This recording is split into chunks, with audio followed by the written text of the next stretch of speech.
The nurse pushed a creaky cart trolley beside me as I made evening rounds. The other doctors on our team had all gone home.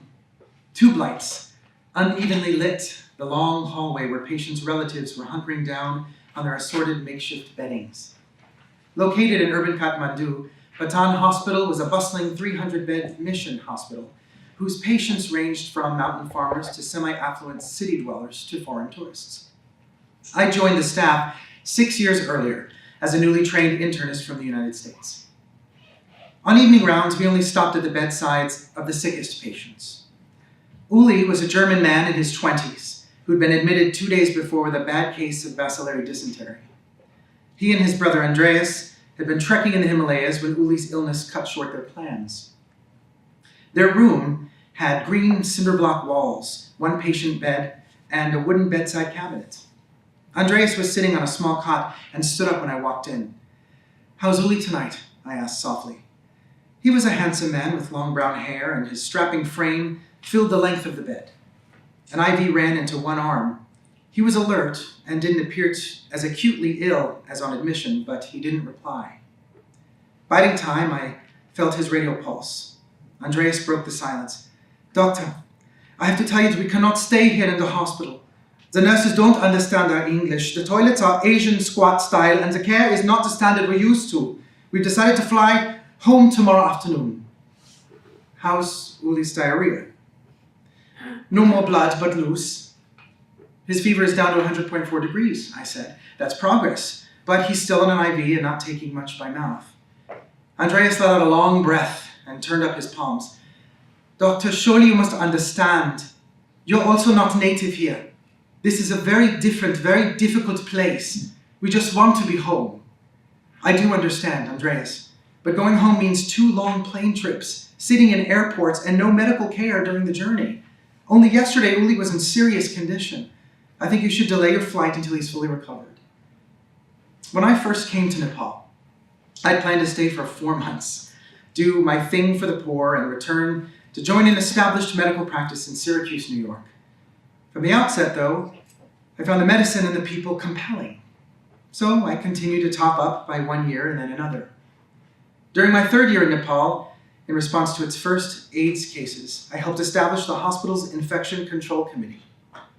Our Nepali expatriate team tested hospital water for purity, monitored disposal of waste and sharps, immunized staff, introduced HIV counseling, and tabulated hospital-acquired infections. We aimed to involve the whole hospital, staff, patients, even visitors, in controlling the spread of infection. I was proud of what we'd achieved, only using modest resources. Several hours later, on midnight rounds, I peeked into Uli's room and found Andreas standing beside his brother's bed. "2 of you still awake?" "Doctor, we've talked it over and decided to take your advice," Andreas said, though he sounded weary and reluctant. "I've rebooked our plane tickets for 2 days later." "That's great. And don't worry, guys." I patted Uli on the shoulder. "This is really not such a bad place." After completing the final rounds, I went to the nurse's station to write a note and remembered I still had to check on 1 more patient's blood pressure. The 2nd floor inpatient wards lay alongside a single 50-meter corridor with medicine patients on one side and surgical patients on the other, each with its own nursing station. Wheeling the BP machine, I made my way up the quiet hallway. I was about 15 feet past Uli's room when a piercing screech struck from behind. I turned and saw 2 figures frozen in a single swath of light. Andreas, rigid in the doorway, and directly in front of him, a rat that had apparently fallen through the ceiling where a panel was missing. The rat was long and fat with a thick tail, and for an instant it lay stunned on the linoleum. I can't recall exactly from where the 2 lads came or how they happened to be so alert, but from somewhere among the clusters of relatives sleeping in the hallway, 2 teenage boys leapt up, as if on cue. They came barefoot and swift, holding over their heads the rugs upon which they'd been sleeping. With one continuous squeal, the rat went racing down the hall. The 2 boys were close behind.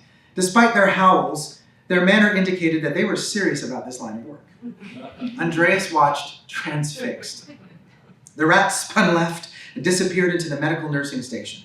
4 nurses, who moments before had appeared bored and sleepy-eyed, scrambled out into the hallway. The 2 boys who ordinarily would never have violated the nurse's inner sanctum were now requesting no one's permission. They roared in, carpets aloft. There was a screech, a violent scrape-bang of chairs, a flapping sound, then stillness. And 2 beaming boys emerged, one dangling the rat by its tail, its neck broken.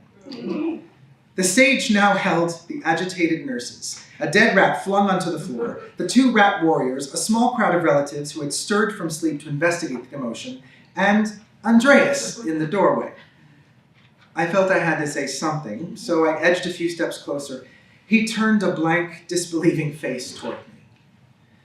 Andreas, I have never seen anything like this in our hospital, and I had not. Over those years, I had experienced some unusual incidents, but never a rat falling out of the ceiling. At a glance, I could see that for some reason, the maintenance team had removed several of the ceiling panels. This must have created a genuine hazard for nocturnally roaming creatures. Andreas barely shook his head. As the group in the hallway began to disperse, a second rat, more enormous than the first, came tumbling through the same gap in the ceiling. It chose to scamper down the hall in the opposite direction from the first, towards the surgical ward, plowing through the startled crowd. The group split down the middle, backs to the wall, yielding to the fleeing rat. Out of their midst came one of the boys, instantly in pursuit of the runaway. Rat and boy crossed the main intersection of the hall. Rat and boy raced onto the surgical ward. Again, the rat turned into a nursing station. The sequence was reenacted: fleeing nurses, squealing rat, sliding furniture, and then silence. From down the long corridor, we watched the boy stride proudly back toward us, his second trophy in hand. The drama finally came to a close. The 2 lads sat on the floor with their backs to the wall and their legs stretched out casually. Beside them, 2 rat corpses lay shimmering, one still twitching in the fluorescent light. An admiring crowd had swollen into a semicircle to listen to their war stories. I stole a look at Andreas, who was still frozen in the doorway. My credibility in tatters, what was left to say? I turned and wheeled the blood pressure machine away toward my last patient of the night. The next day, we took out Uli's IV, and he began to eat. He started to smile and speak with me. The brothers flew home to Germany 3 days later. During the rest of the hospitalization, Andreas said nothing to me about the midnight episode. The day after it happened, there was some chit-chat among the nurses about falling rats, but that was all. The continual rush of patients soon swept away any memory of the incident, and as far as I know, nothing like it occurred again.